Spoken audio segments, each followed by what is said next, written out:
Every year, millions of people come to San Diego, California. With mild sunny weather year-round, lots of jobs, plenty to do, San Diego can be a beautiful place to live. But for some people, it's a life or death battle every day. This is the story of Virginia Hogan, my sister, Jenny. Jenny's story begins back in the 80s in Charlotte, North Carolina. We were a family of 3. It was me, Jenny, and Ryan. My sister was just a normal kid, trying to have some fun, trying to fit in. Our parents didn't make a lot of money, so life for our family could be tough at times. My mother and stepfather were blue-collar workers who battled alcoholism. In the early years, our grandparents held our family together. But when our grandparents died, everything fell apart. Jenny was 14 years old, and I was 13 when we left home due to child abuse and neglect. Even though we were on our own, we were still sisters who stuck together thick as thieves. I love Jenny, and she loves me, and we are forever sisters. When Jenny was in her mid-20s, her and her boyfriend bought a station wagon and moved to San Diego, California. While living in the station wagon, Jenny had a telemarketing job selling educational books. It wasn't easy, but Jenny had the gift for gab. Soon after, Jenny received a job offer doing the same thing from home. She accepted it and moved to Boulevard, California, south of San Diego, close to the Mexican border, which is out in the middle of nowhere. Jenny was given a mobile home that she and her boyfriend could fix up, a home of their own. But her happiness was short-lived. She lost her telemarketing job because the signal was so weak she couldn't connect with clients. Not too long after, a windstorm destroyed her mobile home.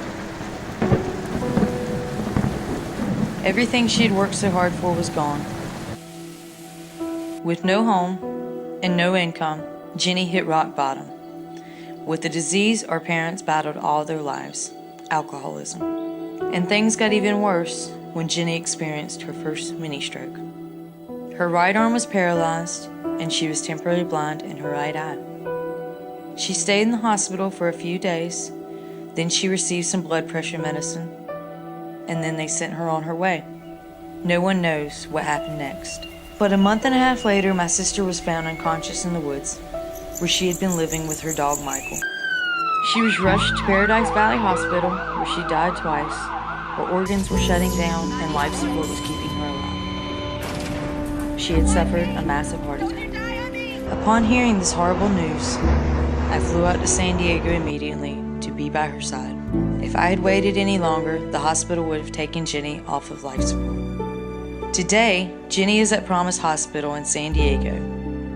Initially, she was in a coma, and she has healed substantially to the point that she is off all life support systems.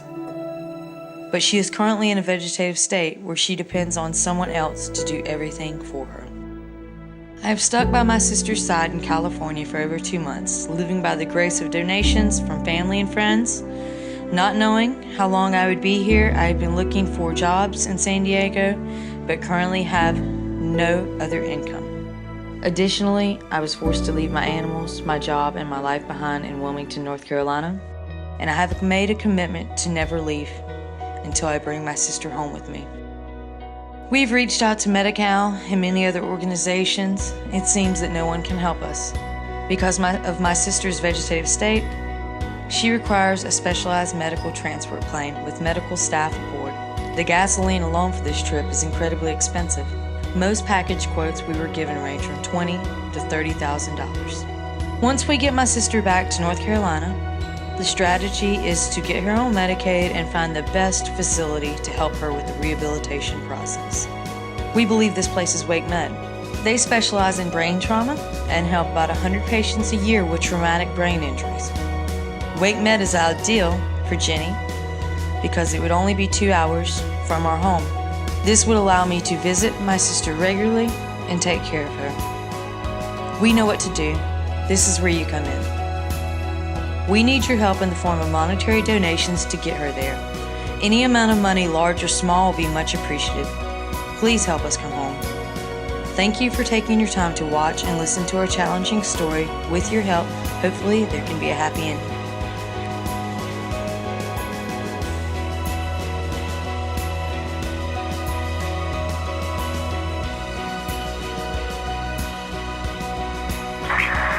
Mom, I just want you to know I love you. I hope you have a better part of the day. Love you very much. End of message. To delete this message, press 7.